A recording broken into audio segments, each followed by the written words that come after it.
Hello बच्चों, कैसे हो। आज की इस वीडियो में आपका स्वागत है। आज का हमारा प्रश्न है, यदि 65 और 117 के एचसीएफ को 65m माइनस 117 के रूप में व्यक्त किया जाए तो m का मान ज्ञात कीजिए।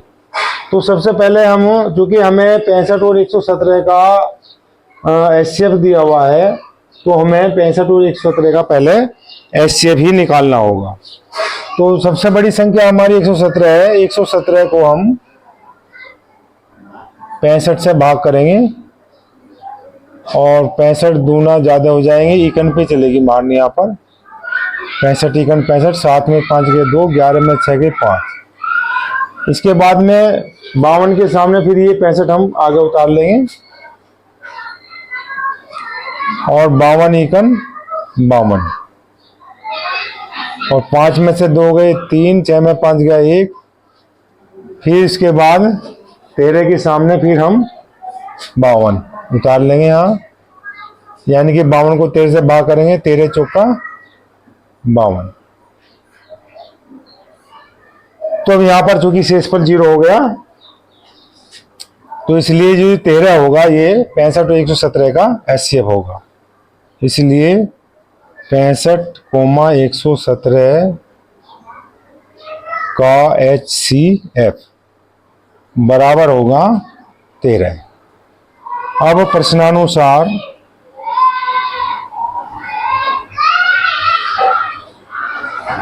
पैंसठ और 117 का एचसीएफ हमें दे रखा है 65m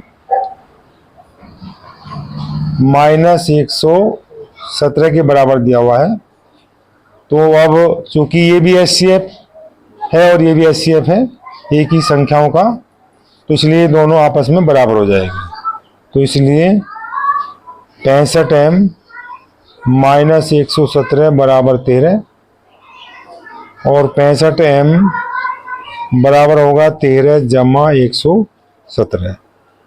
अब 65m बराबर, अब 117 और 13 जो का योगफल हो जाएगा 130, और m बराबर हो जाएगा, जो ये 65 है अब 130 के नीचे पहुंच जाएगा, 130 बटे 65, और 65 दूनी होगा 130।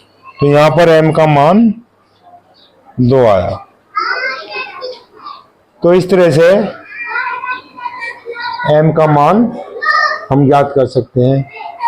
अब नेक्स्ट क्वेश्चन है हमारा, बड़ी से बड़ी संख्या ज्ञात कीजिए जिससे 70 और 125 को भाग करने पर क्रम से 5 और 8 शेषफल आए। तो इसमें हम क्या करेंगे, 70 में से हम 5 घटा देंगे और 125 में से 8। 70 में 5 घटाने के बाद 65, और 125 में से 8 घटाने पर आएगा हमारा 15 में 8 के 7, 117। अब हमारी जो अभीष्ट संख्या होगी 65 और 17 का एचसीएफ होगी। तो अभीष्ट संख्या, अभीष्ट संख्या का मतलब है कि जिस संख्या की हमें इस प्रश्न के अंदर आवश्यकता है, तो वह संख्या होगी हमारी 65 और 117 का एचसीएफ। तो अब हम 65 117 का एचसीएफ निकाल लेंगे। 117 को 65 से भाग करेंगे, 65 इकन 65, 7 में 5 के 2, 11 में 6 के 5। फिर 52 के सामने 65 उतार लेंगे, 52 इकन 52, 5 में 2 के 3, 6 में 5 गया 1, और फिर 52 उतार लेंगे 13 के सामने, और 13 चौका 52।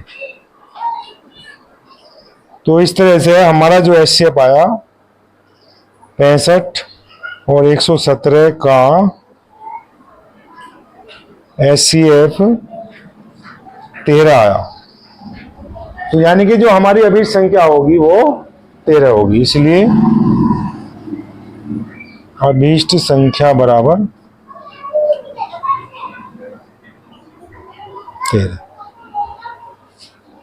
इसके बाद में हमारा जो नेक्स्ट प्रश्न है, आइए कि कोई भी धनात्मक विषम पूर्णांक 6q+1 या 6q+3 या 6q+5 के रूप का होता है जहां q कोई पूर्णांक है।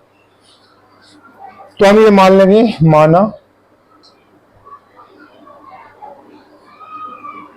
ए कोई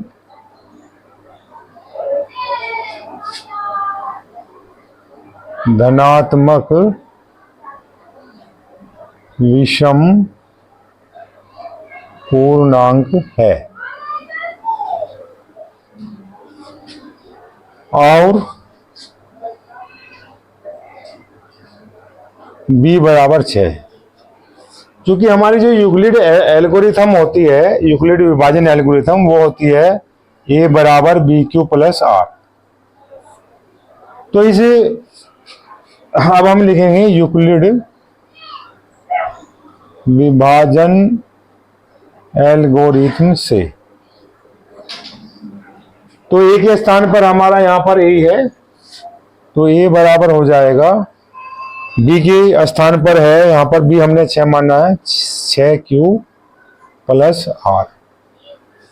ए हमारा यहां पर भाज्य हुआ और q हमारा कोई पूर्णांक है, ये 6 भाजक है और q हमारा यहां पर भागफल और r हुआ यहां पर शेषफल। तो और r की जहां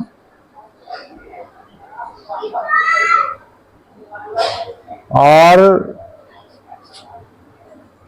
इज लेस देन 6 और ग्रेटर एंड इक्वल टू 0, यानी कि r की जो वैल्यू है वो हमेशा भाजक से कम होगी और 0 के बराबर या 0 से बड़ी होगी। कि r की वैल्यू 6 से छोटी है और 0 से बड़ी और बराबर है, तो इसलिए r का मान होगा, इसलिए r बराबर हो जाएगा 0 1 2 3 4 5। तो इसलिए a संख्याओं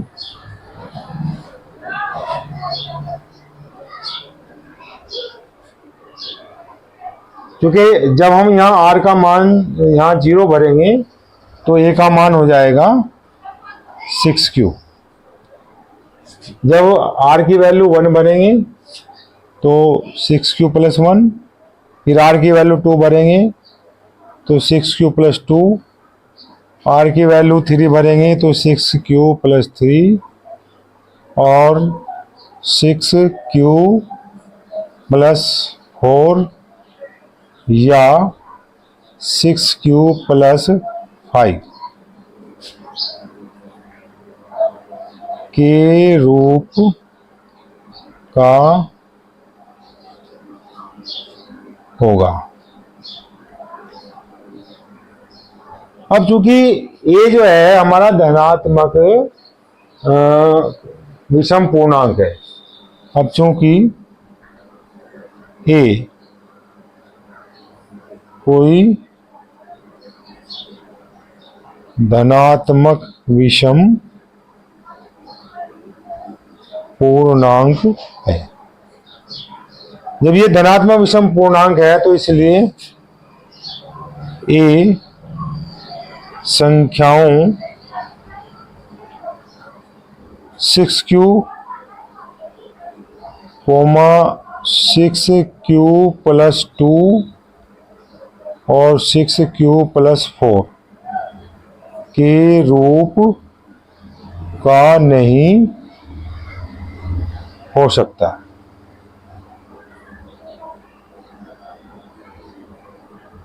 क्योंकि ये तीनों जो संख्या है ये 2 से विभाजित है,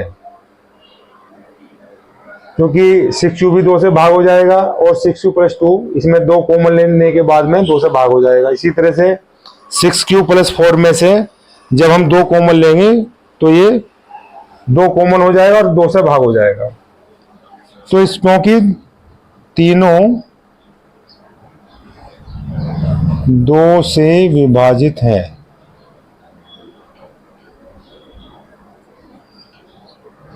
अतः कोई भी धनात्मक विषम पूर्णांक 6q + 1 को या 6q + 3 या 6q + 5 के रूप का होगा।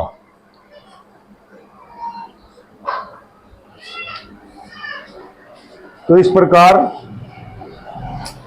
कोई भी धनात्मक विषम पूर्णांक 6q + 1 या 6q + 3 या 6q + 5 के रूप का होगा।